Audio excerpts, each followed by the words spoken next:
né, aprendendo muito com os alunos, com os professores, com esse novo universo, que é a universidade, né, um universo amplo e único de conhecimento. E eu dava aulas em Cáceres, em Ponta Lacerda, mas eu atualmente resido em Cáceres, então estou falando aqui de Cáceres.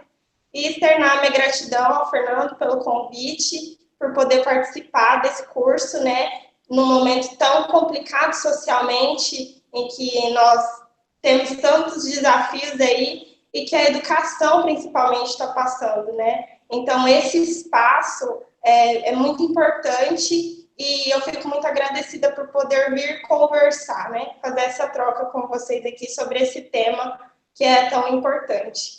Então, basicamente, é isso. As palavras do professor Helder. Valeu, Thalita. Olá, então, não sei se vocês me escutam bem, espero que sim, porque eu estou sem fone aqui, tá?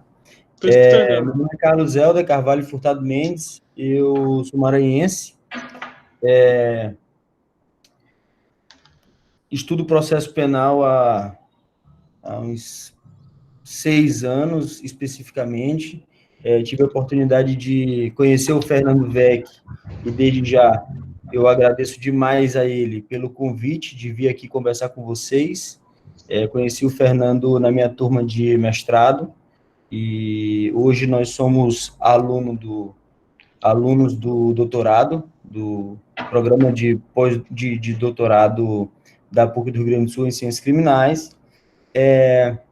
Sou advogado criminalista também, e fiquei muito feliz pelo convite do Fernando, porque se trata de um tema que, para além do processo, que é uma área que eu me dedico bastante, mas de um tema que me dá a oportunidade, de alguma maneira, tentar desmistificar algumas coisas para os alunos, e são os alunos da graduação aqui que conversamos hoje, né? Então, para desmistificar o que de fato é isso de teoria processual penal e prática processual penal. Será que realmente existe essa separação, ou será que, na verdade, não existe?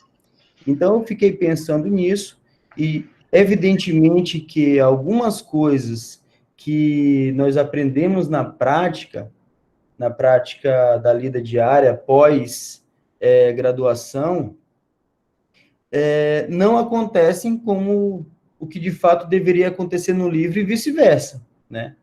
E a ideia de vir aqui conversar com vocês nesse curso me deixou muito feliz, porque, de alguma maneira, eu acabo tendo a oportunidade de conversar com alunos que vão sair da faculdade, e eu posso, nesse momento, mostrar para vocês que a gente não pode chegar na prática tão inocente, né? Tão inocente como nós achamos que o processo acontece.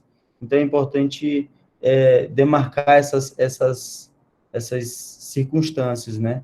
Então, eu queria agradecer ao Fernando, agradecer ao Nemate, eu queria cumprimentar também a Thalita, nós não nos conhecíamos também, então, Thalita, é um prazer imenso estar dividindo esse momento contigo, e cumprimentar todos vocês, né? É isso. Daqui a pouco eu vou tentar abordar de uma maneira também bem leve sobre o que eu tenho identificado desde a teoria até a prática no processo penal. Então, eu devolvo a palavra para o Fernando, para a Thalita, para iniciar os trabalhos, e já estou à disposição para ouvi-lo. Valeu, Helder. Obrigadão. Muito gostoso ficar ouvindo esse teu sotaque aí, cara. Gosto bastante desse teu sotaque. Então tá, Thalita, tá contigo a bola, depois a gente abre e conversa melhor, tá bom? Tá certo. E só, desculpa te interromper, a hora que tu precisares que eu transmita a foto ali também, só me dá um toque. Tá, eu aviso. Certo. Boa noite de novo, gente. E sobre esse tema, né, tão importante, como o professor já pincelou aí também, Helder, às vezes a gente chega na prática com algumas alguns mitos, né, algumas fantasias que realmente não existem na prática, né? Então, essa teoria versus prática, eu creio que é um tema muito interessante para a gente pontuar os limites, né, da prática e da teoria, o que é trazido para a prática da teoria e que muitas vezes deixa fica afastado pela prática processual, que, em suma, consome muitas coisas. E sobre essa diferença da teoria e da prática, eu gostaria de focar com vocês, trazer enfoque sobre a figura do juiz no processo penal e como que alguns princípios relacionados a ele, como do juiz natural, como imparcialidade versus neutralidade, isso muitas vezes fica tão implícito ou sucumbe na pessoa do juiz que quando a gente vai atuar, a gente vê o reflexo disso. Então, hoje eu vou dar um pouco de enfoque nessa questão da visão do juiz no processo penal como uma parte, né, da relação triangular do processo penal e como que alguns aspectos que por ele acabam sendo suprimidos ou deixados de lado refletem na nossa atuação enquanto defesa, né? Falar um pouquinho da perspectiva da defesa que nós temos enfrentado. Então, nós vemos que o magistrado, ele sempre foi visto como uma personificação do Estado, né? E o cidadão, ele trouxe muito essa ótica de estar com essa visão de que o juiz detinha, né, essa personificação. Ele como detentor do poder de impor e executar a justiça com imparcialidade. E essa visão, há muito tempo, ela foi tida como uma visão tradicional. E Jacinto Coutinho, que é um pesquisador, ele traz alguns pontos sobre a postura do juiz, né, nos diversos sistemas que a gente já passou, e como foi falado também no outro encontro sobre os sistemas processuais, né, nós vemos a figura do juiz ela evoluir muito e por mais que nós vemos que ainda precisa de evolução, ela já consegue hoje ser muito mais evoluída do que no sistema inquisitório, no sistema acusatório, e hoje com essas características do sistema misto, né, isso vai evoluindo, só que antes disso acontecer, Jacinto Coutinho, ele aborda essa visão tradicional, né, onde o juiz, ele como sujeito da relação processual triangular, ele era dotado de imparcialidade, só que ele tinha um caráter super partes. Não que ele era maior que as partes, mas que ele estava para além dos interesses dela. E essa visão, ela coloca o juiz, apesar de ser uma relação que fala triangular, né, autor, réu e juiz com jurisdição, tinha um enfoque muito de o juiz como uma peça central do processo penal, o juiz como o enfoque desse processo penal, e por muito tempo essa visão tradicional ela foi sendo sedimentada. Só que chegou um momento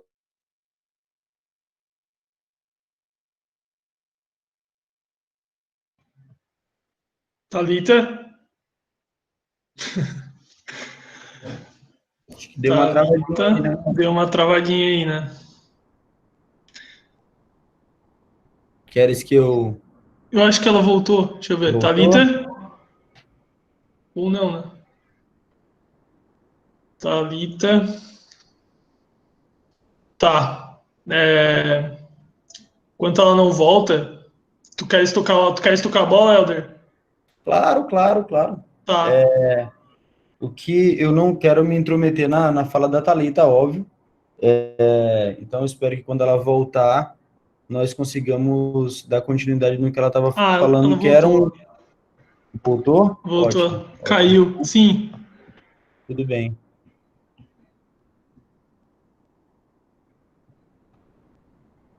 Agora acho que ela saiu e vai entrar. Tecnologias, né? Tecnologias. O Helder, até eu nem comentei isso, né? Mas o Helder, ele é um pesquisador do processo penal e mais das tecnologias, né, dentro do processo penal, né, Helder? Exato, exato. O foco de pesquisa hoje é, claro, enquanto a Thalita não consegue voltar, eu consigo explicar um pouco. O foco de pesquisa hoje é processo penal, provas e novas tecnologias, né?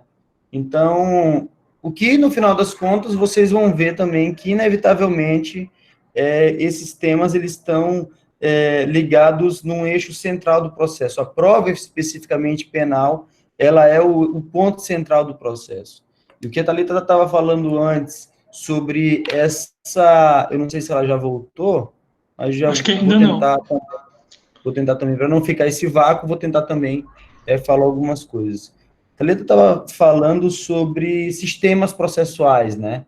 E essa, de certa forma, evolução desse sistema processual penal. E que sistema processual penal é esse? É importante a gente já demarcar nesse ponto de que nós estamos falando, né? O sistema é criado a partir de um núcleo fundamental, né? Um núcleo que linka todos os outros temas que compõem esses sistemas, é um conjunto de atos, né?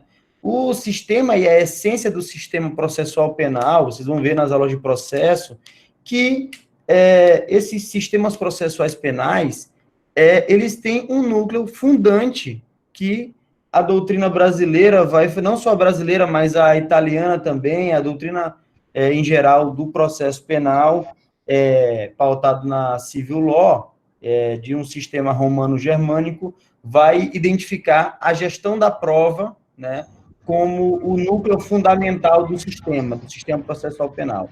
De modo que, o que é a gestão da prova, né? Quem é que está encarregado de produzir a prova, quem é que vai no processo penal produzir a prova, é disso que se trata.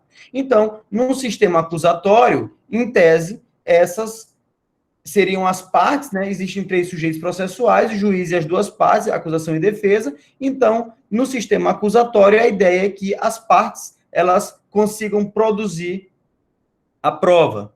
E no sistema inquisitório, existe, então, aí uma confusão de funções, uma confusão de papéis, onde o juiz ele vai acabar, de alguma maneira, invadindo outras funções, né? As funções das partes. O juiz, ele não é parte, já que, como a Thalita estava falando, a ideia é sempre tentar alcançar a imparcialidade. Que o juiz tende a alcançar a imparcialidade, ele não pode ser parte, porque parte, evidentemente, é parcial. Então, o juiz é esse terceiro deslocado dessa dinâmica processual, né? Mas aí tem um outro ponto, e esse ponto já é fundamental, justamente para a gente entender como que seria e como que a gente conseguiria analisar a prática processual penal. Isso aí é teoria em tese, né? Mas é importante a gente perceber que essas teorias, elas, por mais que a gente pense que teoria é algo utópico, né? Não, existe essa diferença, teoria e prática, etc., mas, no final das contas, o que eu tentei trazer para vocês hoje aqui para apresentar é que não é tão utópico assim, de modo que, por vezes, essas teorias elas vão acabar se tornando uma prática corriqueira. Isso a depender da evolução sistemática do processo penal. Então, beleza. Então, como é que a gente consegue entender, e a Thalita voltou agora, mas só para fechar essa ideia, como é que a gente consegue entender o que a Thalita estava falando? Por que ela inaugura o sistema misto, né? O sistema misto como um sistema possível e existente. Na verdade, o sistema misto, ele vai acabar mesclando, vocês vão ver, alguns princípios e algumas atuações processuais, inclusive dando margem para o juiz também fazer atuações de partes, né? Thalita, por favor, eu roubei a tua palavra aqui, mas já devolvi. Nada, estou correndo aí. A internet aqui em casa tem uns 2 dias que está bem ruim, oscilando em qualquer ponto da cidade. Eu até vim para o escritório, porque eu falei, a internet do escritório é melhor do que a de casa, mas também não esperava e caiu. Mas, enfim, Eu estava falando aqui sobre essa visão tradicional e a evolução, né, da visão do juiz nos sistemas processuais. E só que chegou um momento que essa visão tradicional ela não subsistiu mais, porque ela quis tirar do juiz alguns requisitos que eles são complementares.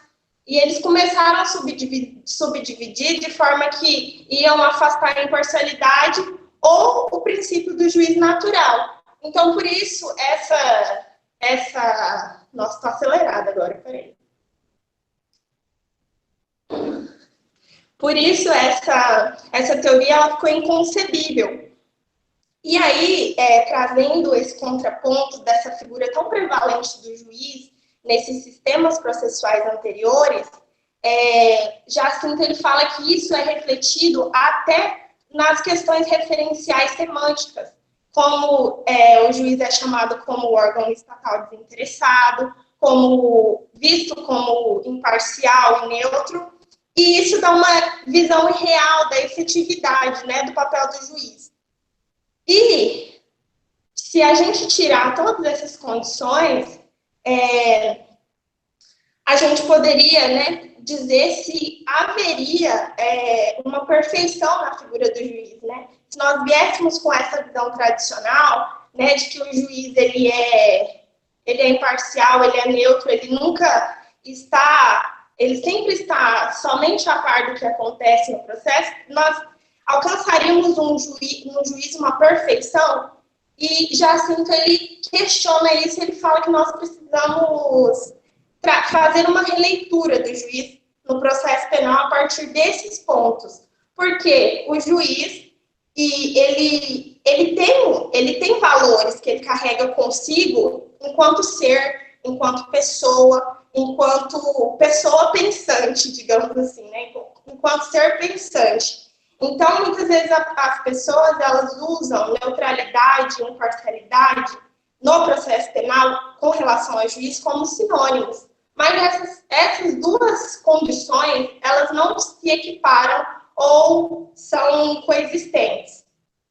A neutralidade, ela tiraria do juiz essa questão de ser um ser pensante, de ter os seus valores de vida cotidiana, de acreditar, né, de ter as suas próprias crenças. Então, nesse ponto, o filósofo Gadamer, ele traz uma visão hermenêutica, né, que ele fala que o ser é um ser que interpreta. Ele é um ser que faz interpretação, ele nasceu para interpretar. Então, seria impossível ao juiz ser essa pessoa despida de opiniões, totalmente neutro. E isso é diferente da imparcialidade, porque quando nós falamos de imparcialidade no processo penal e na figura do juiz, nós estamos falando aos elementos normativos constitucionais, às questões processuais de garantias constitucionais, como devido processo legal, como paridade de armas entre as partes. Isso, o juiz, de uma forma ou outra, ele gesta o processo para que ele seja imparcial quanto a essas questões.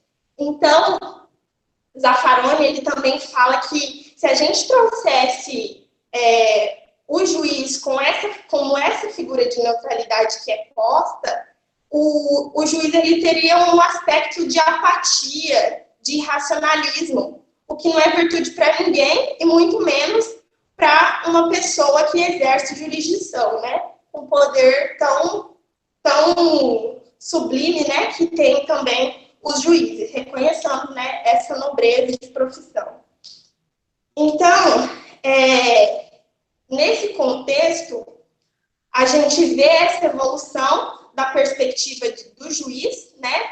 Da perspectiva de que ele é um ser, pode ser um ser imparcial, mas nunca despido totalmente de neutralidade. E como a gente vê isso na prática? Existiu, há uns anos atrás, que ficou bem famosa, uma sentença, se você quiser preparar, Fernando, uma sentença que foi proveniente dos tribunais do Tocantins, em que o juiz, ele, de uma forma bem inusitada, ele deu uma decisão despido totalmente de neutralidade, mas ainda assim dentro dos limites, né, da imparcialidade e do direito.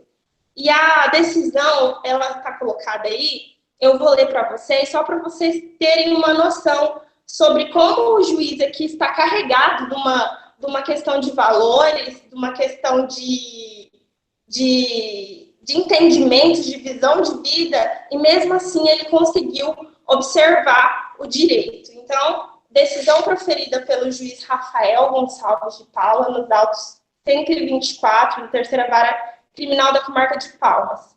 Trata-se do auto de prisão em flagrante de Sal Rodrigues Rocha e Agamenon Rodrigues Rocha, que foram detidos em virtude do suposto furto de 2 melancias. Instado a se manifestar...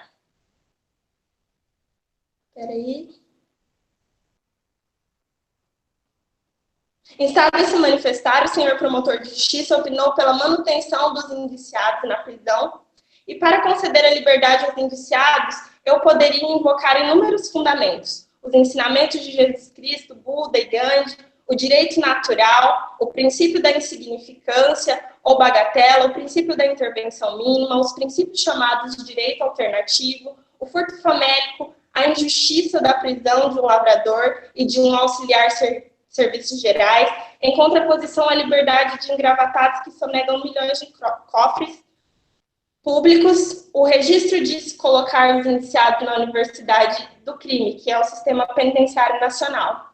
Poderia sustentar que 2 melancias não enriquecem nem empobrecem ninguém. Poderia aproveitar para fazer um discurso contra a situação econômica brasileira, que mantém 95% da população sobrevivendo com o mínimo necessário.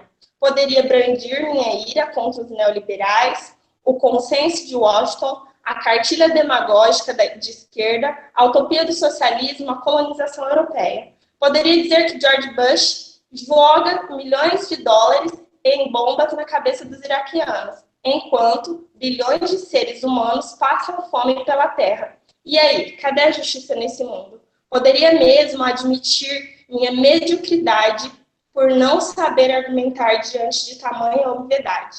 Tantas são as possibilidades que eu usarei agir em total desprezo às normas técnicas. Não vou apontar nenhum desses fundamentos como razão de decidir. Simplesmente mandarei soltar os indiciados. Quem quiser, que escolha um motivo. Espeçam seus alvarás. Dessa decisão, o que a gente percebe? O juiz ali carregado de várias percepções da vida, né? E mesmo assim, ele de uma outra forma ressalva, né? Ressalvas sejam feitas aos teóricos, né? Contra essa sentença, que existem muitas teorias que vêm outra vertente. Feita essa ressalva, nós percebemos que, né, professor? Quer falar? Comentar?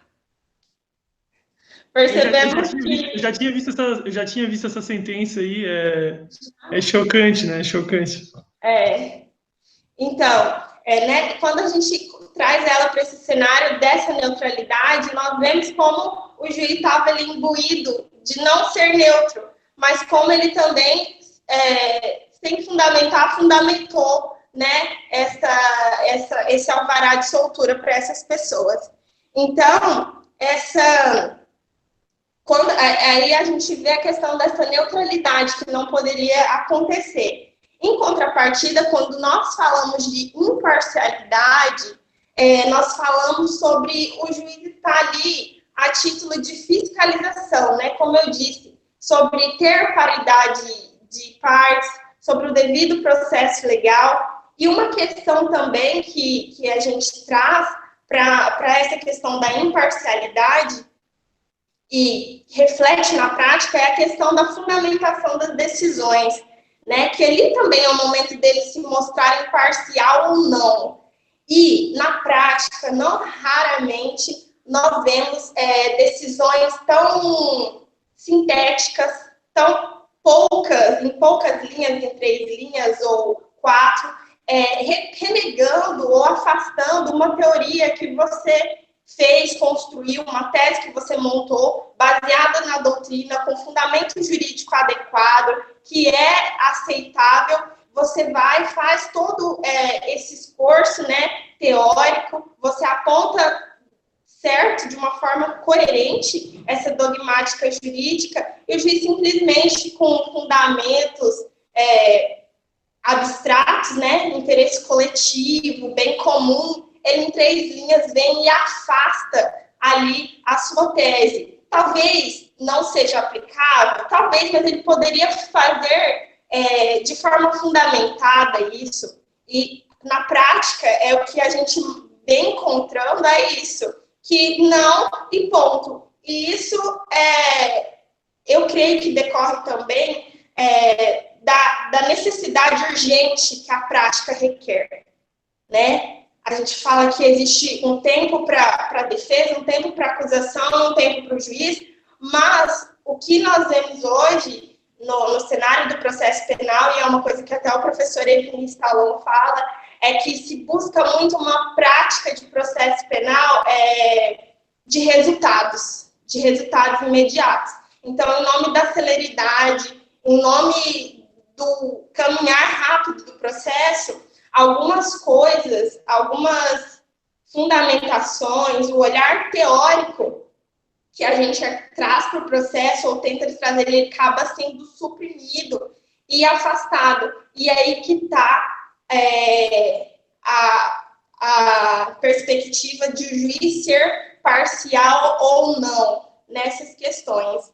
Uma outra coisa que eu também aponto, porque desde minha época de estágio eu via muito questão dessa imparcialidade, é que o Ministério Público, ressalvados aqui os fãs, né, da teoria da acusação, o Ministério Público ele tem muito mais facilidade com acesso ao juiz, de levar as suas causas, de levar os seus pormenores do processo, da sua visão ao juiz, do que a defesa. Então, enquanto estagiária, quantas vezes eu não vi o MP batendo na porta do gabinete, sem marcar hora, sem marcar, né, nada, batia lá e o juiz aceitava. Enquanto a defesa, o advogado tinha que ligar, marcar um dia, e a do advogado se faltasse, né, nessa oportunidade que tinha.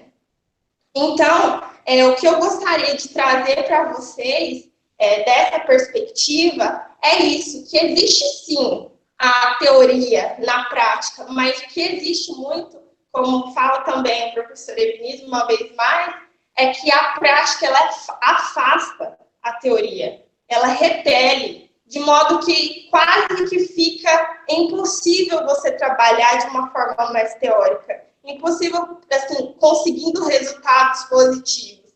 Então, assim, é o que ele diz, é uma prática de tantos resultados que você não constrói uma tese ou uma teoria para se amoldar ao caso. Dá a sensação que o caso já chegou pronto e ali eles vão moldar alguma coisa aquele caso para que saia a sentença mais rápido. Enfim, essa questão da imparcialidade, da neutralidade, partida da figura do juiz, ela é muito importante, não pela figura do juiz em si, mas como a postura dele reflete na nossa atuação enquanto defesa. Reflete totalmente. Então, uma das coisas que eu gostaria de destacar e que eu trouxe para conversar com vocês hoje é sobre isso, é sobre essa perspectiva que há por trás, né, da questão da imparcialidade, da neutralidade na figura do juiz e os reflexos no processo como um todo. Thalita, e o Helder tá aí também, né? Ô Helder, se tu me permitires, já que a Thalita tocou nessa questão da imparcialidade, da neutralidade, né? Eu acho que, eu não sei se eu já te mostrei em algum momento, Helder, mas aquela brincadeira de adivinhar se as frases são de magistrado ou não. Tu lembras disso? Sim, nós fizemos isso, foi numa matéria, né? Foi numa disciplina. Eu vou tentar mostrar aqui para o pessoal, então, e aí acho que é legal, né? Eu acho que é legal. Deixa eu ver aqui. Legal. Deixa eu ver se eu vou conseguir. Vocês estão vendo aí? Aham. Tá. Sim. Tá, a brincadeira funciona assim, né? Eu vou mostrar algumas citações e aí vocês vão ter que adivinhar se é de magistrado ou não magistrado. Tá, eu e o Helder. Isso? Tá, tanto faz. O pessoal que se quiser também dizer no chat, sim ou não. Ah, sim. Vamos todo mundo, galera. A primeira é essa aí, ó. A regra da igualdade não consiste senão em partilhar desigualmente aos desiguais na medida em que se desigualam. E aí? Essa frase é do Rui Barbosa. É uma frase muito famosa, que inclusive é muito utilizada, né, para falar sobre a igualdade, a equidade. Mas o Rui Barbosa é um jurista, né? Sim. Essa frase: não importa o quão alto você esteja, a lei ainda está acima de você. Uma adaptação. Be or never so high, the law is above you. Parece uma letra de uma música. De música, né? De música. Nossa, federal, Sérgio Moro. Do ex-magistrado. Quem nos salva da bondade dos bons? E aí, magistrado ou não magistrado? Magistrado. Professor Agostinho Ramalho Marques Neves. Muito jogo. Para mim, usuário de drogas tinha que ter a mesma pena de traficante. Eu fui no Uruguai, conversei com as pessoas de lá, ninguém gosta disso. E aí? Dúvida cruel. Desembargador, eu ia chutar, juiz. Daqui de Santa Catarina. É complicado. O promotor é só um homem, Deus é o juiz. E aí, Helder? Acho que é não magistrado. Racionais. Essa frase é do Mano Brown. Quem mata é Deus, a gente só faz o furo. Essa aqui é meio óbvia, né? Essa aqui é o subtenente do BOP, no Rio de Janeiro. Por isso, e na esfera destes raciocínios, dou-me o direito de ir mais longe. E, em definitivo, o mundo é masculino, a ideia que temos de Deus é masculina, Jesus foi homem. E aí, magistrado ou não? Eu acho que é, pode ser. Sim. Isso aqui está numa sentença, essa sentença ficou famosa, né? Inclusive, esse Edilson Rubensberg, ele foi afastado depois, né, por ter dado essa sentença num crime de violência doméstica. A verdade é filha do tempo e não da autoridade.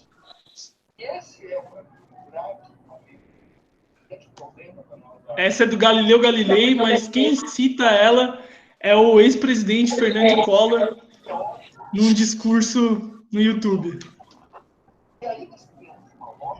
Como disse a jovem atriz Paola Oliveira, na Mary Claire de março de 2011, página 76, abre aspas, direitos humanos é para quem sabe o que isso significa, não para quem comete atrocidades de forma inconsequente, fecha aspas, ao se pronunciar sobre a invasão do Morro do Alemão no Rio de Janeiro. Magistrado. Alex Gonçalves Custódio, juiz. Isso não prova nada. Sob pressão da opinião pública, é que não haveremos de tomar nenhuma decisão. Vamos esperar que tudo caia no esquecimento. Aí, então, faça-se justiça. Não magistrado, eu acho. É uma música do Titãs.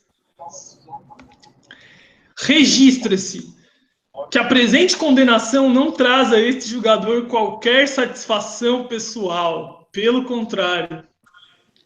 Magistrado. Que Deus tenha misericórdia desta nação.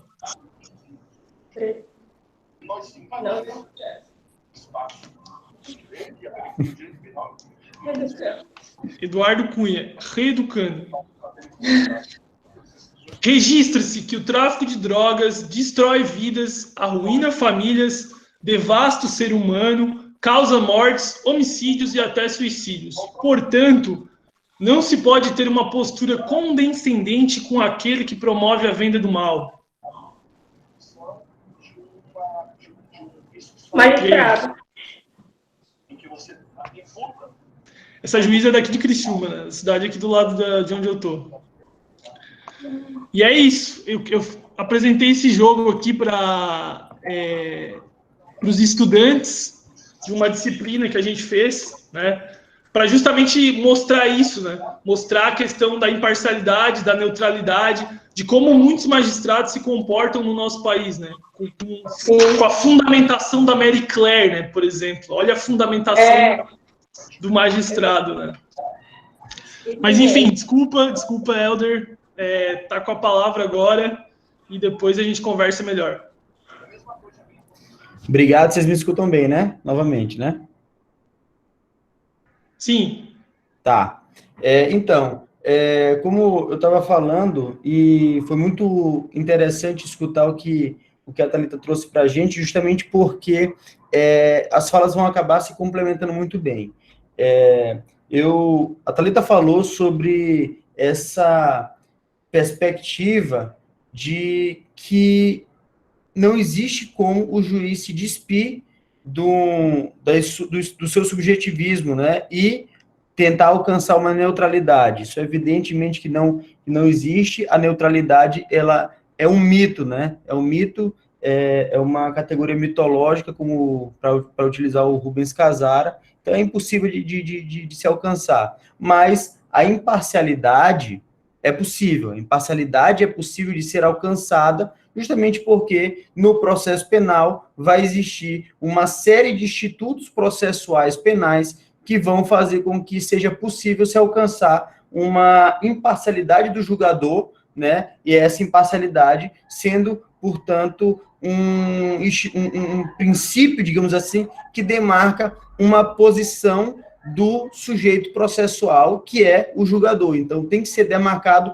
posições ali desses três sujeitos processuais. O julgador tendo a sua posição de modo imparcial e, portanto, não parte. Só que, se eu estou falando que é possível se fazer uma demarcação de posição do julgador, eu preciso também fazer a demarcação de posição de um outro sujeito processual. Para a gente poder entender como é que funciona essa lógica de sistemas processuais, naturalmente, eu vou precisar demarcar o espaço ou a posição do acusado.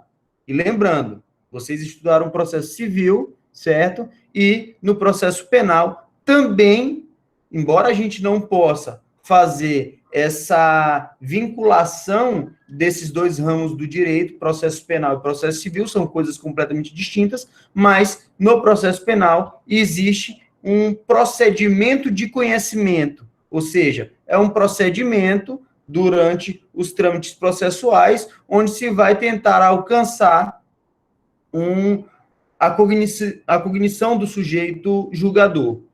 Então, essa posição de julgador, essa posição do próprio julgador, a partir dessa lógica de imparcialidade, ela deve obedecer a alguns princípios. E esses princípios, eles vão tentar alcançar essa imparcialidade, e geralmente, eu não vou citar todos, a Thalita abordou diversos, inclusive utilizando o texto do professor Jacinto Coutinho, que foi um texto que a gente pensou em trazer para vocês, muito legal, inclusive, mas basicamente, se eu estou falando de imparcialidade, eu preciso colocar o juiz como não parte, já que imparcial, sem atuações para produção probatória, certo? Já que eu falei anteriormente para vocês que o núcleo essencial de um processo, de um sistema processual, ele é a gestão de provas. Então, quem vai fazer a prova é a parte. Então, a parte também, essa atuação da parte vai ser regida a partir de um outro princípio. A gente pode colocar nessa categoria, tá? Mas depois, com o passar dos estudos nossos, a gente vai acabar percebendo que o contraditório é mais que um princípio, é uma garantia e também é uma metodologia de defesa. Então, o contraditório vai também demarcar a posição das partes. E nesse ponto, quando você percebe que existe a necessidade de demarcação da posição do sujeito acusado, você vai naturalmente perceber que esse sujeito acusado, ele não vai ser um sujeito, um objeto de prova, né? Ele é um sujeito de direito e, portanto, ele não vai ser possível ser fonte de prova para uma acusação que ele sofre. Tudo bem até aí. Só que, por que é importante a gente perceber isso? Porque isso, na verdade, foi uma conquista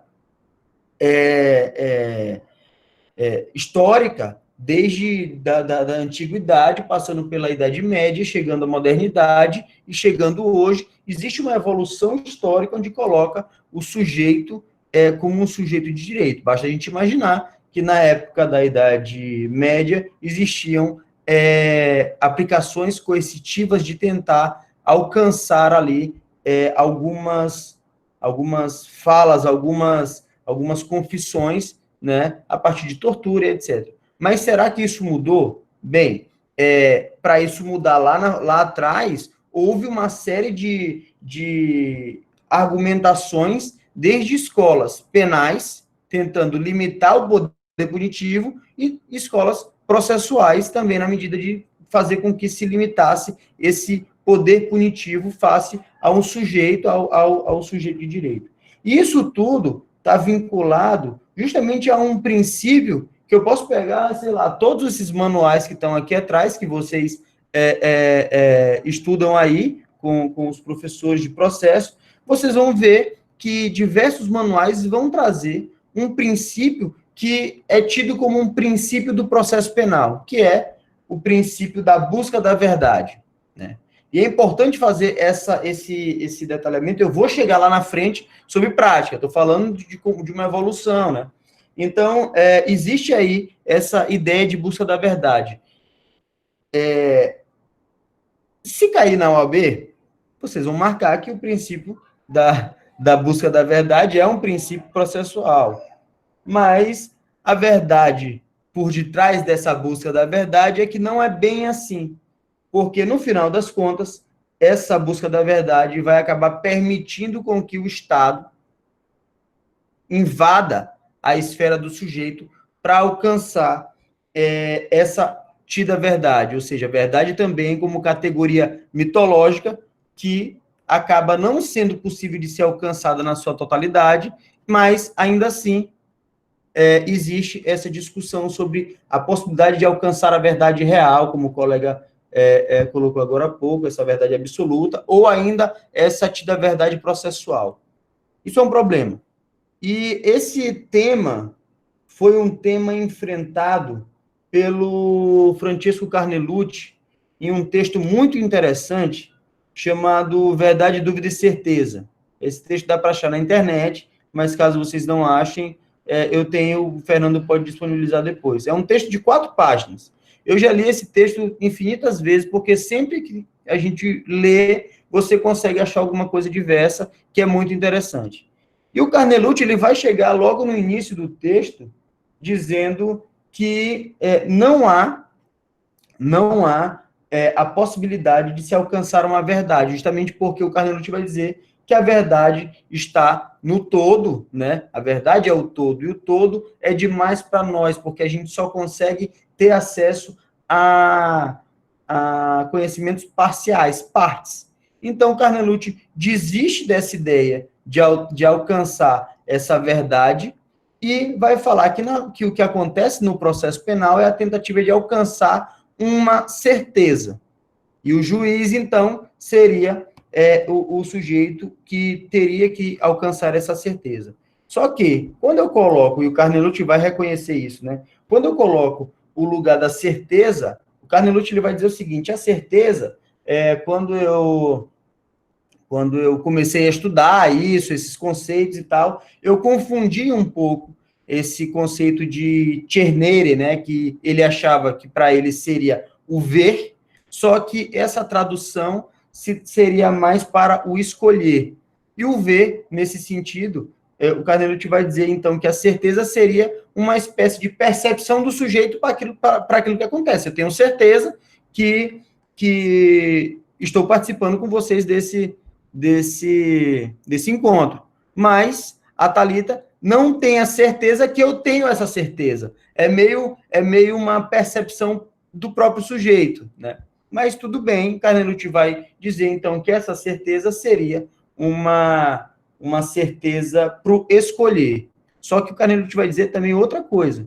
Só se pode escolher quando se tem opções, né? Então, o juiz, ele só vai poder escolher, e a partir disso fazer a sentença, quando são apresentadas a ele opções. Eu não posso escolher se eu tenho apenas uma opção, tem que ter alternativas. E aí, quando o juiz se depara nesse caminho, a gente vai falar que é uma bifurcação. Ele usa essa metáfora, né? A bifurcação. O juiz está no ponto da bifurcação, ele tem que escolher um caminho. Só que, quando você escolhe um caminho e você não escolhe o outro, você parte de algumas premissas para escolher determinado caminho, mas ainda assim sobra uma margem de dúvida aí, né? Então, como que é possível que o juiz tome efetivamente a sua decisão, restando um pouco de dúvida, já que no processo penal existe o princípio do indúbio pro réu. Se existe um mínimo de dúvida, naturalmente, deveria ser absolvido o réu. Como que esse dilema é resolvido, né? O Carnelucci vai inaugurar uma discussão, e eu estou falando de um texto que só tem 4 páginas. Talvez as 3 primeiras sejam as mais importantes, a quarta página nem tanto assim, né? Mas, brincadeiras à parte, o Carnelucci vai falar como é que o juiz resolve isso, né? Bem, o juiz, isso, na verdade, o Carnelucci vai dizer que é uma espécie do próprio drama processual. Essa escolha é o próprio drama processual, né? Então, assim, ele vai dizer que, pelo fato de ser uma posição de tormento para o julgador, por vezes, a própria lei faz com que o juiz ele tenha esse desencargo, né? A própria lei vai escolher para o juiz, na medida em que, por vezes, isso acontece, e a gente vai já ver algumas situações semelhantes, onde a própria lei escolhe para o juiz. Por exemplo, a absolvição por falta de prova. O juiz tem que fazer uma escolha, mas, nesse sentido, a própria lei disse, não, quando achar que não tem prova, absolve por ausência de prova, né? O juiz não teve que tomar uma decisão, uma ação, já que ele pôde se abster. Isso é uma parte. E aí, quando, de certa forma, essa ideia de alcançar uma certeza, alcançar uma decisão, coloca para o juiz um agir, existe também a própria lei colocando para o juiz diversos agires, né? E guardem essa informação, porque lá na frente a gente vai eu vou tentar resgatar essa informação quando eu for falar da atuação de ofício do juiz, né? Eu falei a vocês que o juiz, ele é um ser inerte, né? E ele não é parte. Por conta disso, a gestão probatória ou a atividade probatória não pode ser feita por ele. Mas tudo bem. Isso é a primeira parte. Eu falei da posição do julgador, certo? Até aí guardem essas informações. Mas existe uma outra posição que eu falei anteriormente, que é possível a gente tentar entender sistemas processuais a partir daí, que é a posição do acusado. Essa segunda posição é fundamental, porque também está ligada com essa lógica de busca da verdade. E um texto muito interessante é o texto do Foucault, aquele texto Malfazer dizer verdadeiro. Esse texto, ele traz um entendimento do Foucault. O Foucault vai tentar fazer uma reconstrução histórica dos sistemas punitivos, né, nesse texto. E ele vai dizer que, na verdade, o sistema punitivo, ele inaugura, ele traz para si uma tentativa de alcançar veridições. Exatamente, Fernando. Ele vai tentar alcançar umas veridições que, na verdade, são, inclusive, confirmações, autoincriminações. E essas autoincriminações, a gente vai ver que nos sistemas atuais, elas existem ainda, sejam autoincriminações voluntárias, sejam autoincriminações involuntárias, né? A autoincriminação voluntária seria, então, a confissão. O Foucault vai trabalhar com essa lógica de confissão durante todo o livro, e a autoincriminação involuntária seriam esses outros mecanismos de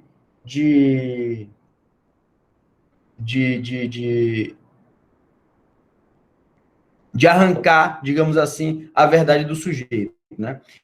O Foucault vai dizer que é importante, nesses sistemas que tentam alcançar a verdade, arrancar a verbalização da culpa, né? O Foucault vai falar, esses sistemas punitivos, eles tentam arrancar uma verbalização da culpa, para que o sujeito se constranja, ele próprio, se constranja a assumir a sua própria verdade. Ou seja, eu acuso o Fernando, além dele ter que confessar num sistema, eu arranco essa confissão para que ele assuma a sua própria verdade e, por conta disso, ele assuma que ele deva cumprir uma pena. Isso é o que o Foucault diz, né?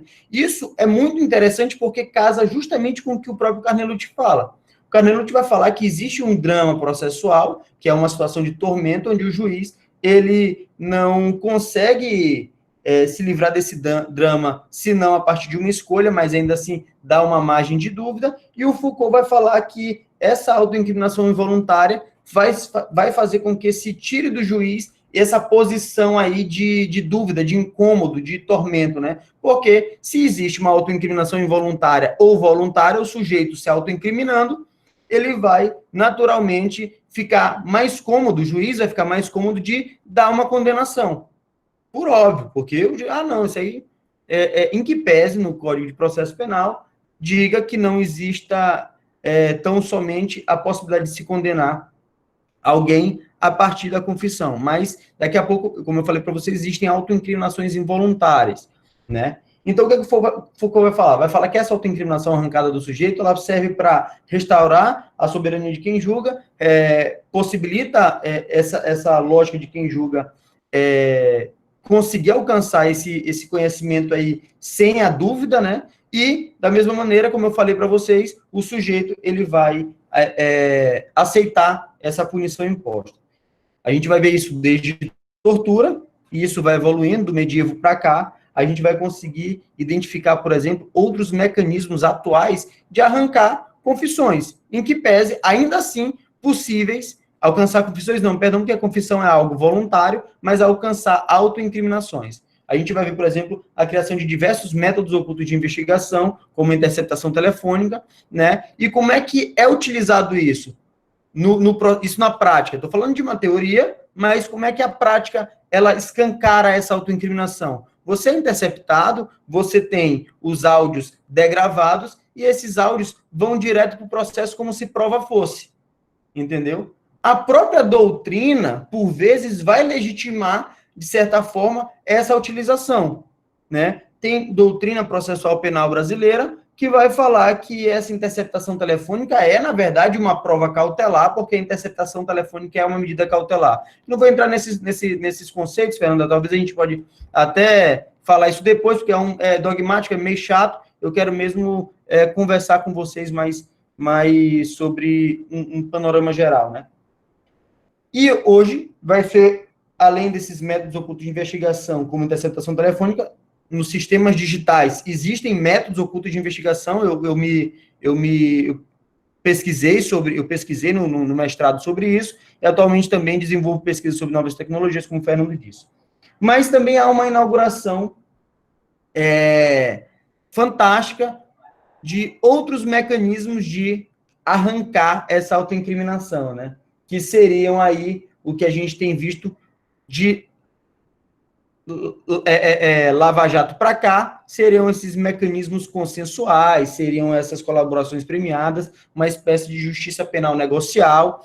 Isso tudo, para que seja possível ser inserido no processo e ser aceito no processo penal, naturalmente, essa justiça negocial, ela vai se pautar nessa autoincriminação. O sujeito tem que aceitar que confesso ou confessar a sua prática, e para poder garantir de certa forma, essa justiça premial, como tem se dito. Isso vai invadir diversos institutos, né? Eu estou falando para vocês de institutos da prática, mas sem perder a ideia da teoria, e falando que o local do sujeito acusado era para ser um sujeito de direito. Ele não pode ser objeto de prova, objeto do processo, mas, ainda assim, desde tortura para cá, é isso que tem acontecido. E é uma coisa interessante, se vocês pararem para perceber, hoje muito tem se dito sobre sistema adversarial, com essa influência norte-americana no processo penal brasileiro, mas existem autores norte-americanos que fazem uma relação entre o plea bargain, né, que é essa justiça negocial, com inclusive a tortura, certo? O John Langben tem um texto que é justamente tortura e plea bargain, traduzido está no livro do Ricardo, Fernando, Os Sistemas Processuais. Mas na audiência de custódia isso vai acontecer também quando o juiz... Ok, vamos por partes então, eu já ia atravessar outras coisas. Demarcamos aí, então, dois espaços, né? O do juiz e do acusado. E como isso vai se confundir agora, né? Em diversos atos processuais isso se confunde. Prisão preventiva, por exemplo, na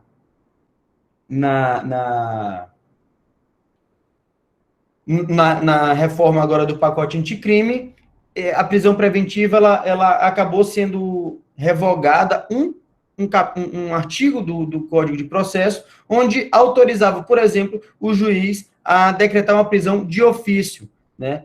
Esse de ofício é justamente a retirada da possibilidade do sujeito, juiz, ficar inerte. Ou seja, ele desce para atuar como se parte fosse, né? É algo que faz com que se acabe quebrando o que se tem nos próprios manuais de processo penal. Dificilmente vocês vão pegar um manual de processo penal que vai dizer que o nosso sistema processual penal ele é um sistema inquisitório. O Auri Lopes Júnior, que é o meu orientador no doutorado, vai dizer que é um sistema inquisitório e ele está realmente certo. Justamente porque o Auri ele vai identificar esses pontos de atuação do juiz de ofício, né? Prisão preventiva é um exemplo, o artigo 212 do Código de Processo Penal também é um outro exemplo interessante.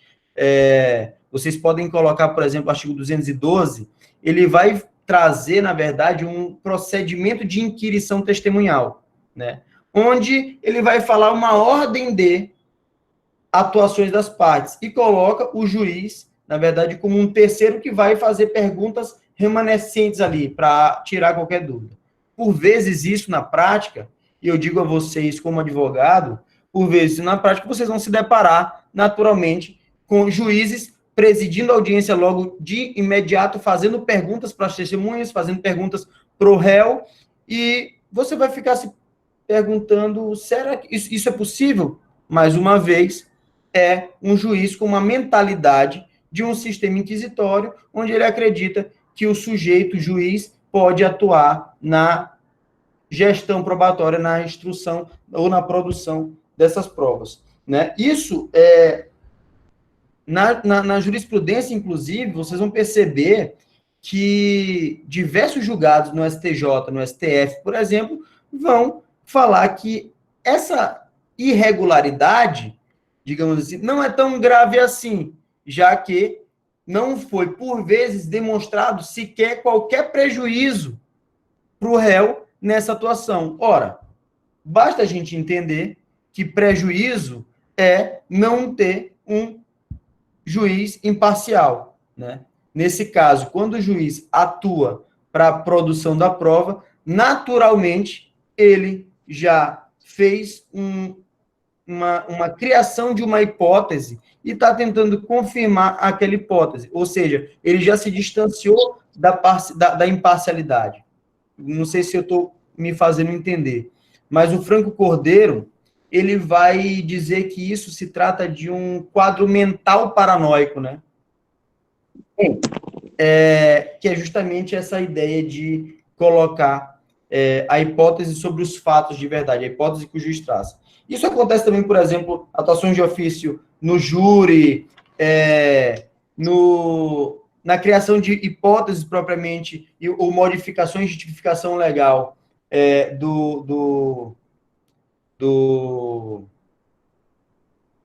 do artigo 383. E, inclusive, para vocês terem uma noção de como a prática se confunde e acaba rompendo com alguns paradigmas já enfrentados pela doutrina, a gente percebe, inclusive, em prisão preventiva.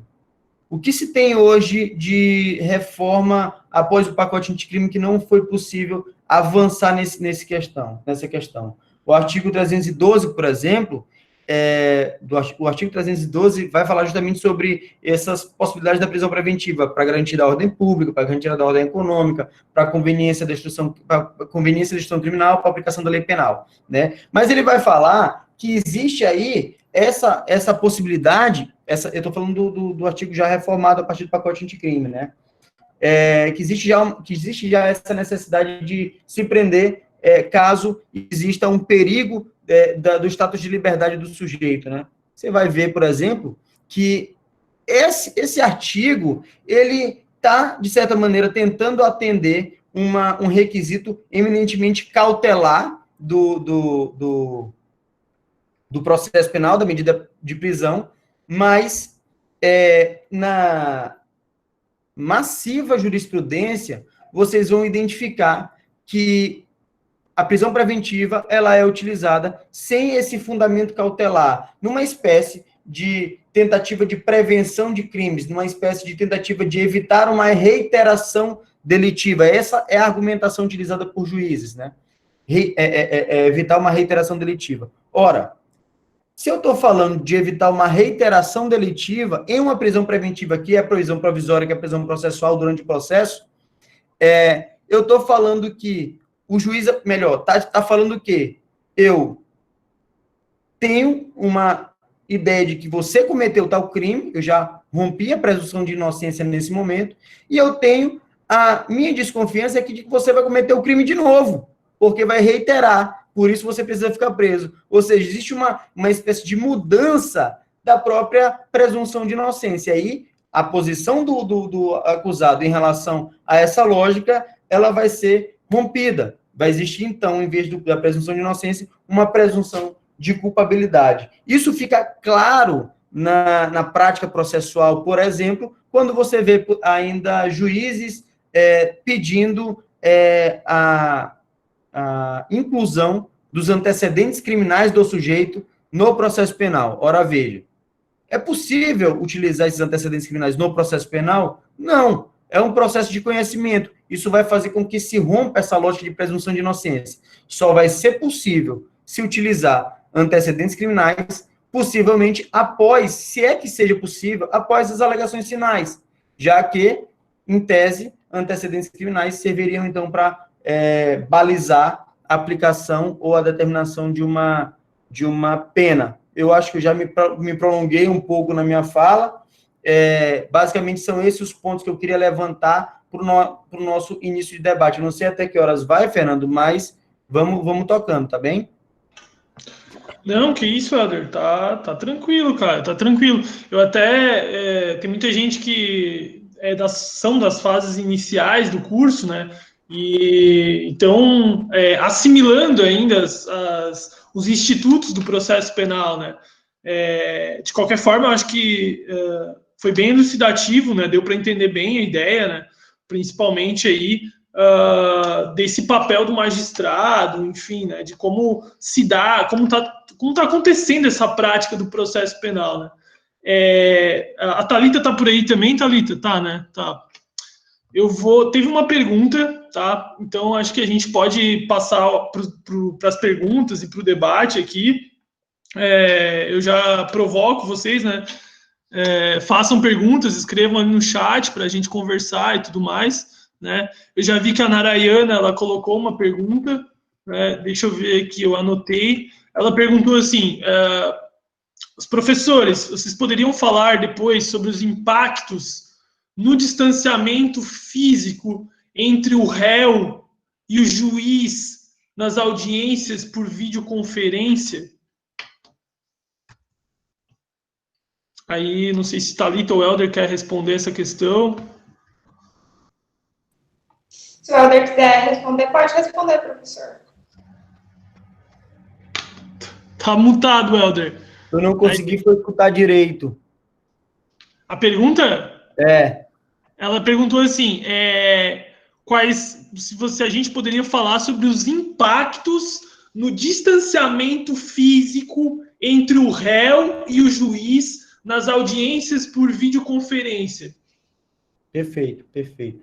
Bem, o impacto é significativo. Por que eu vejo isso? Porque a audiência é a oportunidade do juiz identificar no sujeito quem de fato é o sujeito, né? E fica prejudicado o sujeito em uma audiência de videoconferência justamente porque emoções da audiência são importantes no processo. O processo penal, ele é um ritual, né? É um ritual. Imaginemos, por exemplo, uma procissão, né? Uma procissão. Procissão é um ritual. Você, naturalmente, vai participar de uma procissão virtual, é evidente que você consegue participar, você fica aqui assistindo. Mas as emoções, né? As frequências corporais não são transmitidas.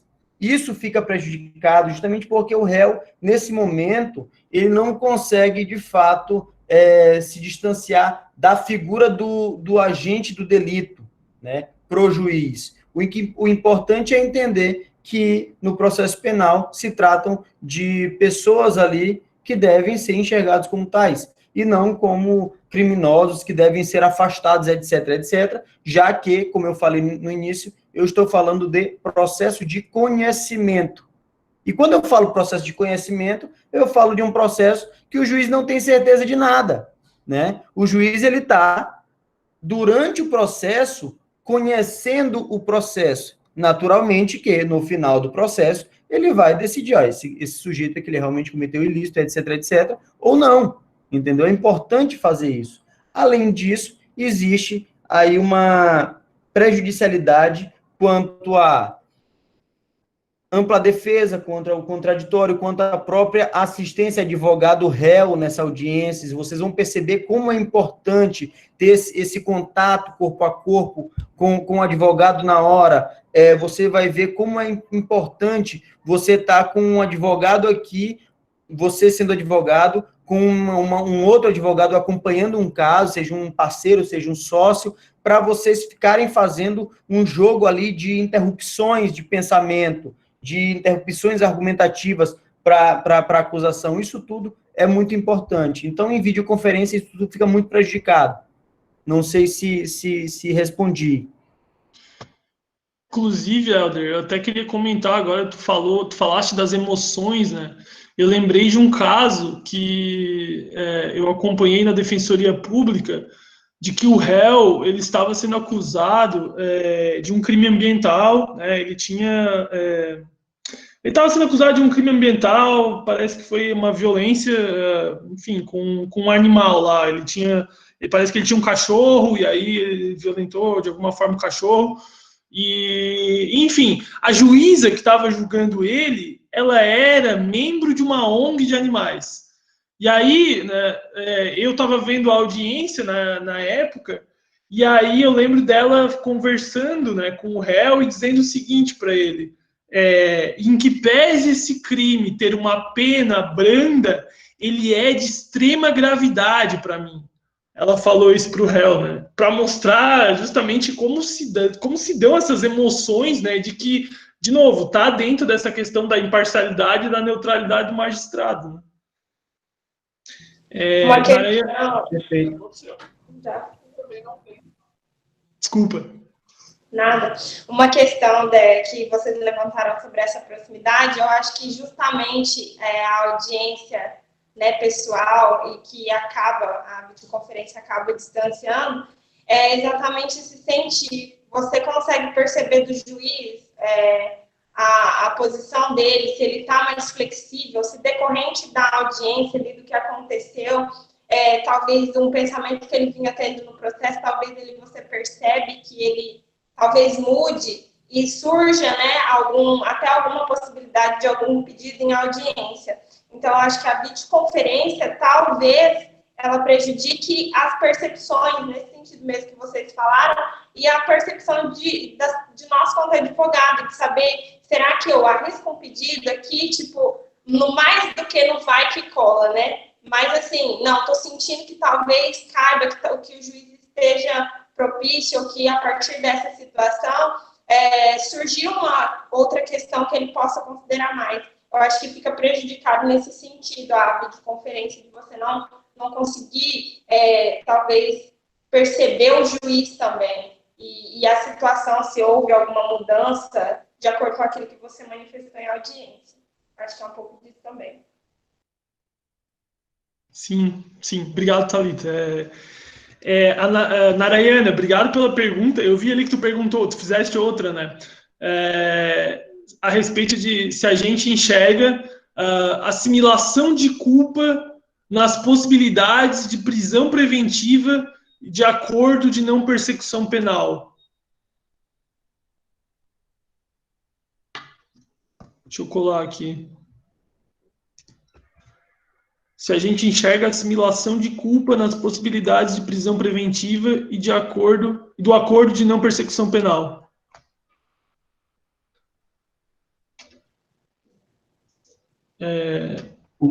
Posso responder? Claro. Tá. Eu enxergo sim, só que as pessoas não muita gente não concorda com isso, né? Mas eu enxergo sim, com certeza. Até porque esses acordos, possivelmente, eles trazem contrapartida, por óbvio, né? E na medida em que o sujeito se coloca respeitando condições para alcançar o benefício gerado por esse acordo, ele, de certa forma, acaba abrindo mão da sua inocência presumida. Agora, claro, né? Eu, como advogado, eu não vou conseguir efetivamente convencer o meu cliente dizendo, olha, não faz esse acordo porque tu é inocente. Doutor, eu só quero resolver o meu problema. Entendeu? Então, isso fica mitigado na medida em que essa estrutura negocial acaba rompendo com bases fundamentais do processo, né?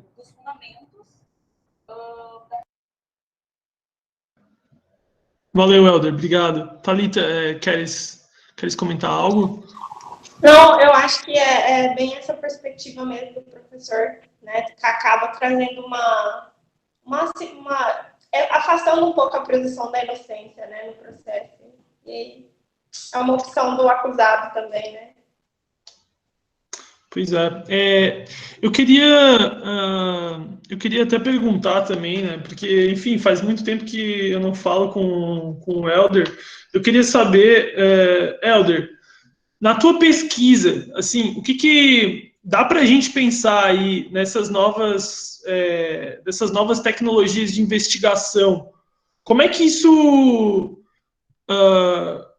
como é que a gente pode pensar isso? Como é que isso afeta a prática, né, do advogado criminalista? Se tu puderes comentar um pouco isso para a gente também. E, de novo, se o pessoal quiser se manifestar, enfim, no microfone, no chat, pode ficar à vontade, pessoal.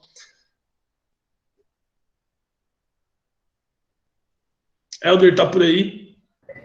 Sim.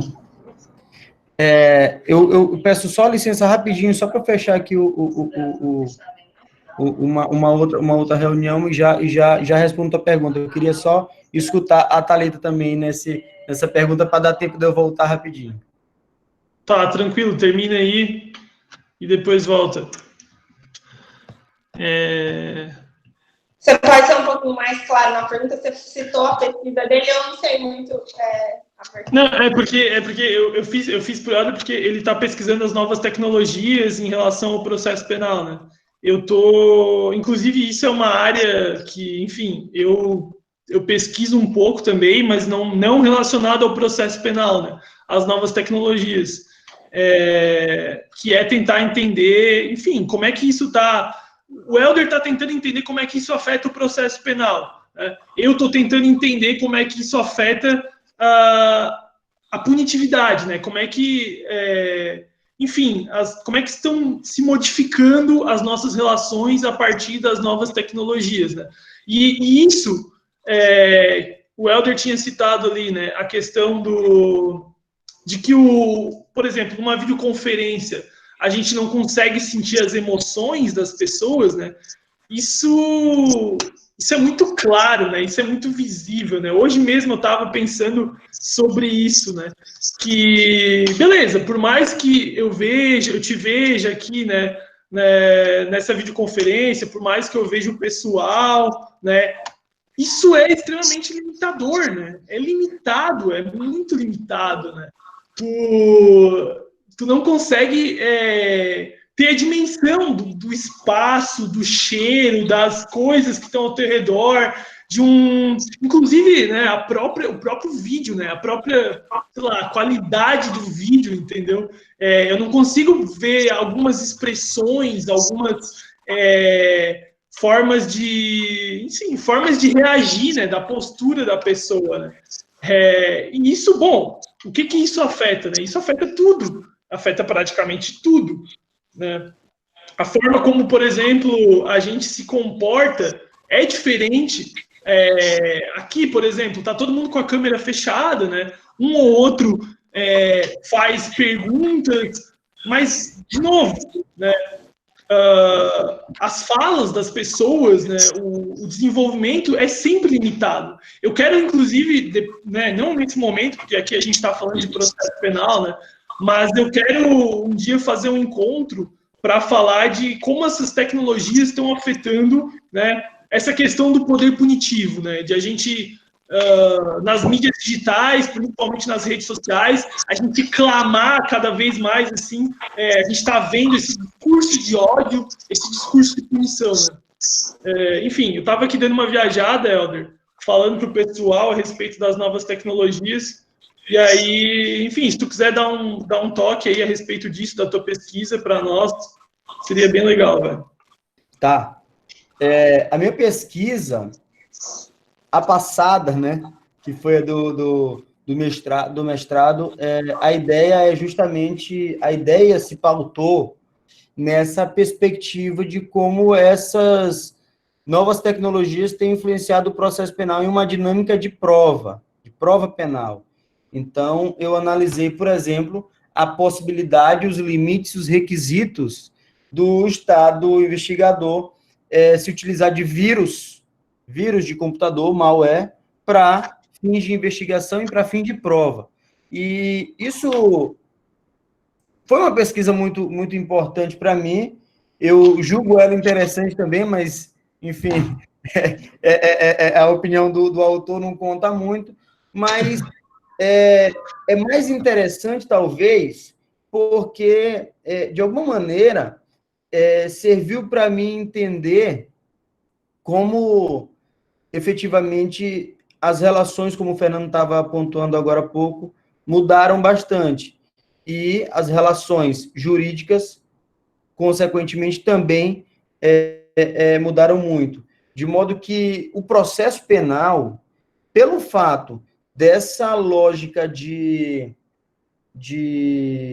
aceleração, dessa lógica de imediatismo, que é pautada, característica por excelência das novas tecnologias, acaba fazendo com que o ritual, que é o processo penal, como eu falei para vocês agora há pouco, ele, de alguma maneira, fique acelerado ao ponto de perder as suas bases fundamentais.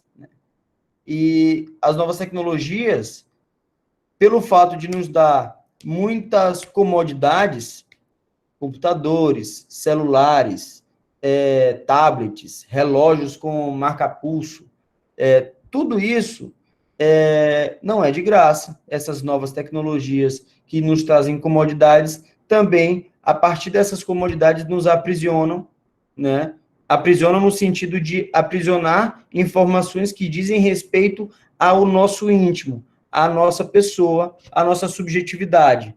E isso é objeto de interesse do Estado investigador, na medida em que, como eu falei para vocês, existe um histórico da busca de um constrangimento para que o sujeito assuma a sua própria verdade. Se um Estado investigador... Claro que o Estado, a máquina estatal, não tem condições, por vezes, capital informático para alcançar todas essas informações, mas, na medida que a gente acessa plataformas do Google, do Facebook, da Amazon, e esses dados ficam armazenados em bases de dados como o Big Data, o Estado tem acesso a essa empresa, tem acesso à possibilidade de alcançar essas informações do sujeito.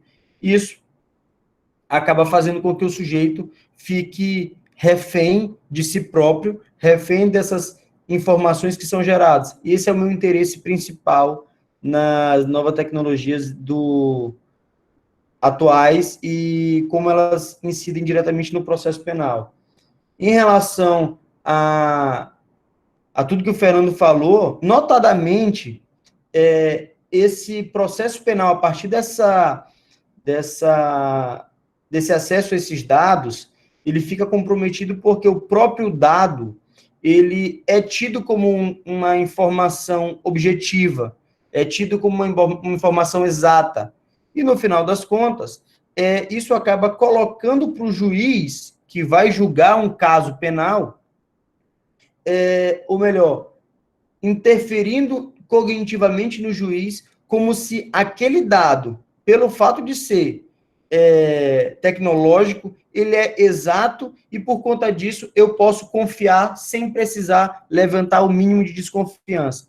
No final das contas, a gente vai ver, por exemplo, diversas pessoas que têm sido reconhecidas como criminosas a partir de reconhecimento facial, que, no final das contas, não são. Foram confundidas ali pela própria máquina. Ou seja, é preciso entender que não existe esse alcance dessa informação a partir do dado, pautado nessa crença ou nessa mitologia de que o dado ele é 100% confiável e objetivo. No final das contas, eu estou pensando em como alcançar uma possibilidade de fazer com que o sujeito, a partir dessa lógica que eu construí com vocês aqui, eu e a Thalita construímos aqui para falar sobre prática, a partir de toda essa lógica, o sujeito que a gente percebeu que ele ainda se mantém, embora tenha um princípio que ele está protegido de produzir provas contra si, a partir dessa lógica construída aqui nesse encontro de hoje, a gente identificou que o sujeito não é tão protegido assim, né? E hoje eu tenho pensado que estudar novas tecnologias e processo de alguma maneira, tentar alcançar essa limitação, né? De alguma maneira, tentar alcançar ou resgatar uma proteção para o sujeito, para que ele não se autoincrimine involuntariamente. E aí, se for possível utilizar dados com processo penal, o processo penal, como a gente enxerga, que é uma garantia fundamental, né, um processo de garantias, esse processo de garantias, ele se encerra, né, ele fica prejudicado. Também não sei se eu consegui responder, mas é porque eu tenho mais dúvidas sobre esse tema do que efetivamente respostas, né, Fernando? Não, mas eu acho que deu para entender sim, Helder. Deu para entender sim. Inclusive, justamente essa provocação que a gente quer dar para as pessoas que estão aqui, né? Que para vocês verem o amplo leque aí, né, de possibilidades de pesquisa dentro do processo penal, né? Pesquisar novas tecnologias e processo penal. Inclusive, né, o Helder pesquisa isso, mas enfim, eu pesquiso também novas tecnologias, mas ligada a outra área, né? Ligada mais à parte de criminologia. Mas então, eu vi aqui no chat que parece que não tem mais perguntas. Alguém quer fazer mais alguma pergunta? Porque senão a gente vai se encaminhando aí para os fins, né? Pelo que eu estou anotando aqui, não tem mais perguntas. Então, minha gente, nesse feriadinho aí agora, para vocês dar uma relaxada. A Thalita está aqui, eu vi que ela saiu, eu vi que ela caiu, mas... acabou de conseguir voltar. Saiu, voltei. Caiu. Caiu, mas eu voltei e não liguei a câmera para ver se a internet vai. Normal, né? Normal. Ô, Thalita, eu vi que não tem mais perguntas no chat aí, eu vou encaminhando para o final. Eu queria agradecer imensamente, né, vocês, Thalita e Helder, muito obrigado. Eu fico muito feliz porque eu aprendo muito com vocês, né? Enfim, a minha área não é o processo, mas enfim, a gente tem que passar pelo processo e eu acho que os estudantes aí, o pessoal que está nos ouvindo também, é importante lidar com o processo, né?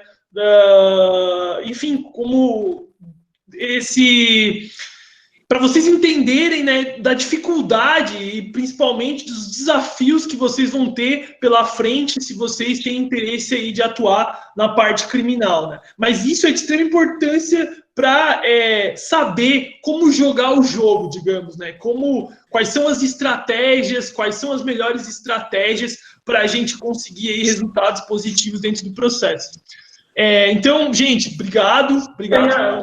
Obrigado, Helder. A Laura quer fazer um apontamento, parece. Laura Borba, quer fazer um apontamento.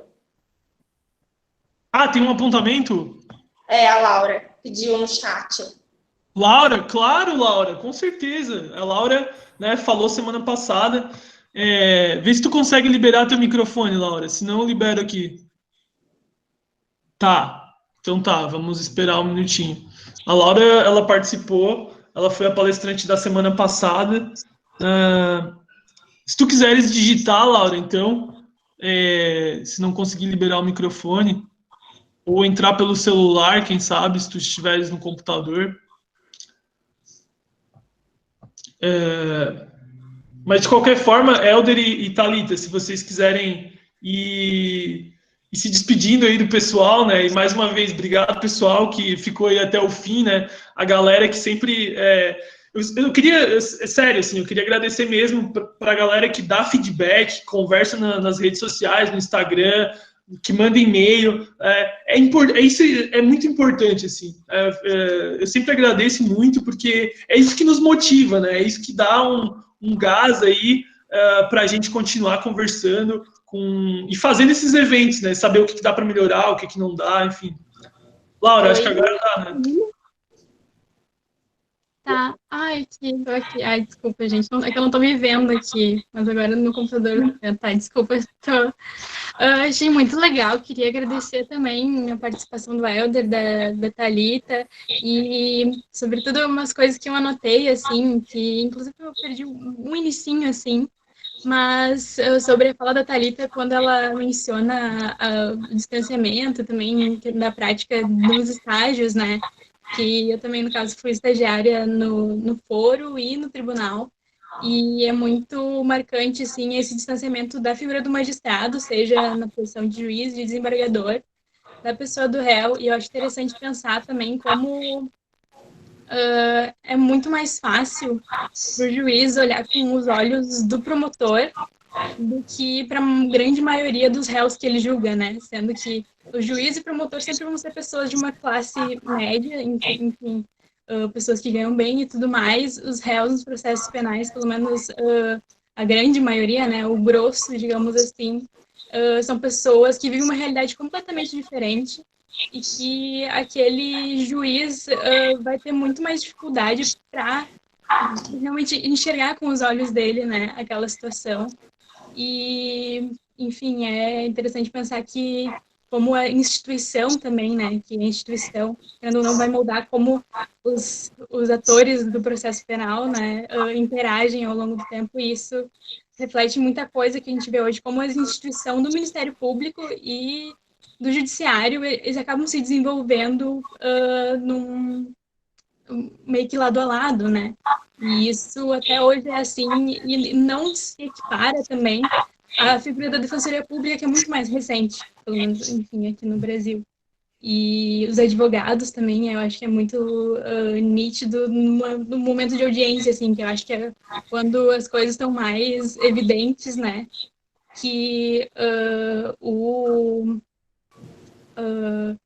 que é uma relação diferente que o advogado meio que chega ali para fazer uma ou duas, no máximo, audiências, e o juiz e o promotor estão ali fazendo todas daquela tarde, então eles já sabem como é a dinâmica. É uma relação muito diferente na prática, né? Enfim, quis falar, porque eu acho que tem relação com o que esse encontro também se propunha, né, abordar. E... eu anotei uma coisa aqui também. Sim, teve uma pergunta que eu achei muito interessante também, que é aquela, acho que é Narayana, o nome da pessoa que perguntou. Acho que é. Que eu tinha lido uma vez num texto do Aury Lopes, que eu acho que também se aplica nesse caso, que é a questão da suspensão condicional do processo, né? Como muitas vezes ela é tida como na prática, né, na teoria é completamente diferente, é só tipo um instituto, inclusive para beneficiar o réu, mas na prática ele é meio que ameaçado de ser aplicada uma pena, porque as chances, as possibilidades dele comprovar a inocência dele, que na verdade deveria ser o contrário, né, o ônus da prova em tese é do Ministério Público, mas na prática a possibilidade dele comprovar a inocência dele é muito mais remota do que, né, o contrário, que é a regra, o Ministério Público propor a ação e ter isso chancelado pelo juiz. E achei muito interessante toda a discussão também sobre as novas tecnologias e a dificuldade, e toda essa coisa do sentir também, né? Eu acho que é muito importante. Enfim, eu particularmente acho isso muito essencial da gente pensar no processo penal, que é a maneira com que a gente vai pensar em resolver, né? Sempre o processo, enfim, no caso tem um conflito que se apresenta e a gente vai tentar, né? Porque sempre o direito não resolve nada. Mas eu tenho uma citação de um livro que eu estava, que eu lembrei enquanto vocês falavam, né? De um livro que eu estava lendo esses tempos, que é, na verdade, a autora cita o Bobbio e ela fala que não existe uma ideia que não seja acesa por uma emoção. Então, isso faz com que, no fim das contas, a gente sempre sente antes e toda a justificação, a racionalização das coisas, ou seja, sei lá, uma fundamentação dessa ideia, ela vai vir depois. Então, é muito determinante essa coisa do que a pessoa sente e do que, no caso, os juízes, né, sentem, que é muito mais próximo do que o promotor sente, do que geralmente o réu sente. E, enfim, não são exatamente perguntas, mas eu acho que tem tudo a ver com o que estava sendo dito aqui, e eu achei que podia ser, enfim, pertinente colocar. Desculpe, gente, eu tô toda de moletom aqui para em Porto Alegre, mas achei muito, muito legal mesmo, estava acompanhando a aula. Obrigada por participarem também. Valeu, Laura. Obrigado. Obrigado por ter participado aí com a gente, né? Eu até lembrei agora, peguei, né, da tua fala, eu lembrei daquela pesquisa, né? Aquela pesquisa clássica lá que mostra, né, que os juízes decidem de forma mais padronizada quando o horário se aproxima do meio-dia, né? Quando eles vão almoçar. Então, para ver aí essa problemática, né, de às vezes como é importante ter uma audiência, né, presencial, ou como é importante essa questão das emoções dentro do processo penal, né? Então, de novo, obrigado, e acho que se a Thalita quiser comentar também o que a Laura falou. É bem isso que a Laura colocou também, sobre essa questão de percepção, né, que a gente tem enquanto estagiário, e essa, na verdade, eu falo super presunção de veracidade que o Ministério Público ele acaba conquistando, né, por essa relação tão próxima ao juiz, como ela falou. Eu também participava muito de audiências, e verdadeiramente eles criam um vínculo ali, uma relação, porque eles estão em audiência após audiência. Então, se não existir algo no caso, ou existe uma defesa assim, muito engajada no processo, acaba que sobe as estatísticas, né? Mais uma das estatísticas de ter uma decisão padronizada, ter um caso analisado de uma forma muito genérica. Então, assim, foi super relevante esses apontamentos, gostei muito dessa participação. Laura, obrigada pela participação, e já aproveito para agradecer todo mundo que está aqui, que ficou aqui até agora, por nos ouvir, por me ouvir também, né? E eu aprender tanto com o Fernando, com o Helder, foi, assim, de grande valia, me fez ouvir, analisar muitas coisas por outros aspectos, né? E obrigada por compartilhar esse conhecimento, né? Que é uma coisa, tipo, que muitos têm, mas poucos têm a humildade, a empatia de dividir como vocês têm feito através desse espaço. Muito obrigada por vocês virem compartilhar esse conhecimento e nos fazer crescer como tais. Eu agradeço, boa noite a todo mundo. Obrigado uma vez mais. Tchau, Thalita. Muito obrigado. Helder, quer fazer tua despedida aí, meu querido? Se tu estiveres nos ouvindo. Claro. Eu que fiquei muito feliz também pelo convite, Fernando. Queria te agradecer demais e agradecer na tua pessoa, além da presença dos teus alunos e tuas alunas, a coordenação da Unemat. Eu não conheço Mato Grosso, espero que em breve, mas foi muito legal poder compartilhar com vocês algumas leituras, né? Nada de muito muito grandioso, mas eu acho que são dicas de leitura que a gente pode acabar se utilizando, né? Seja para fins de pesquisa, seja para fins de vida profissional além da academia, seja para fins de enxergar como é que funciona a realidade do sistema punitivo. O que a Laura falou, e Laura, eu gostei muito da tua fala, inclusive, sobre o sentir e tudo isso, porque sentença é sentire, né? Então, isso é fundamental entender isso, principalmente entender que o juiz, ele é o sujeito que vai acabar, de alguma maneira, possibilitando que direitos fundamentais no processo penal sejam garantidos e protegidos. Esse é o ponto.